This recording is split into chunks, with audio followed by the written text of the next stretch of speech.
The way that the track actually started, the whole process of the track was Simz and Inflo writing, and they had this sample that they were working with. As we kind of got further down the record making process, obviously it became clear that the sample needed to be redone. And just working out kind of the best way to do that, which we ended up redoing in Paris. We got Chris Daddy Dave on drums, and then we had Inflo playing bass, and we also used a double bass player on an orchestral session we were doing. The original sample, which I can play you, is this here, which is a pretty classic old sample, jazz record. Who is with this Simz's vocal, in the mirror, drink 42 and smoke cigar, which has a very specific kind of feel and context that's created very quickly. The main thing was, when realizing that we couldn't use that sample, was how were we gonna keep that feel, keep that groove. The sample ended up sounding like this. Simmer, who got the keys to my blood clot bimmer, big time driller, monkey to gorilla. Who is this woman that I'm seeing in the mirror? Drink 42 and smoke. And so the whole track actually becomes based around this mono sample. If I flip between that being in and out of the track with against the original sample and the new sample. Aggressive, what's happening? Ooh. This is the current sample that was used, and this is the original one. That's how we came up, cool. Trying to get to the paper, hit her from Jamaica, might do me a favor, true. Big simmer. It was really, really great working with Inflo on this, where he started feeling like, okay, how can we actually use the redo as a positive thing for Simz's voice, and how can we kind of lean into her kind of flow and style and actually show that off. It became more about like the backbeat of the song with the snare hitting harder.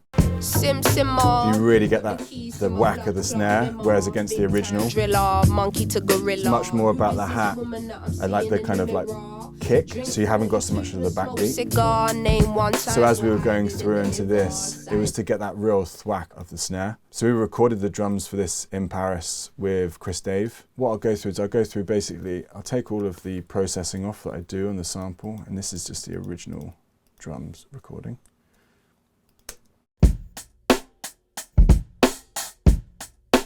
And as you can see, even though it's Chris Dave, who's obviously a great drummer, we had to really time and then loop up to get this really specific groove that was, you know, really important to keep consistent against the original, to keep that feel of the song. Within this recording, you can see in the tracks here, I've got like a 67, 47, both muted, so it was just kick and snare, an overhead Coles, a room mic, just play the room mic, which is a really tight room sound. That was a M49. And I was also sending the 47 here. I was actually sending that mic, I was paralleling it out to an old Grampian spring, which you get a lot of like pull and drive from that. So this is the whole drum recording as we had it.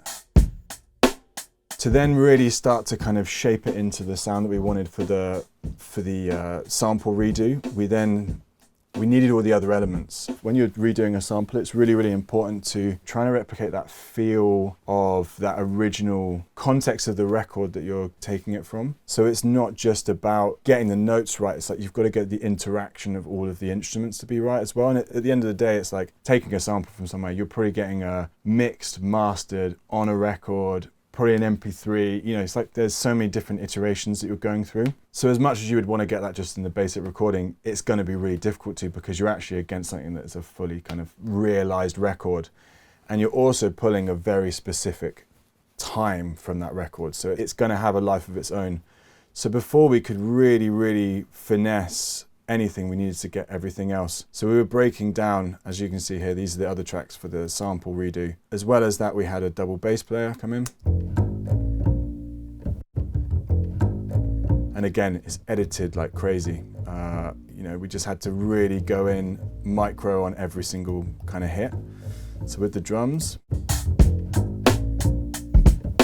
you start to get like a bit more of that groove that we were needing. And as much as on like first listen, that could probably feel right, when you're going in on a loop that's repeating for the whole song, you really, really need to go in on absolute micro details. So as we were listening to the original sample more and more, we realized that there was actually some other harmonies coming through on the bass. And so after a lot of trial and error, we worked out what those were, flow played those in, and you basically end up with the whole thing. And as much as those harmony basses are super like gentle within it, actually when you take them out, you lose like a charm.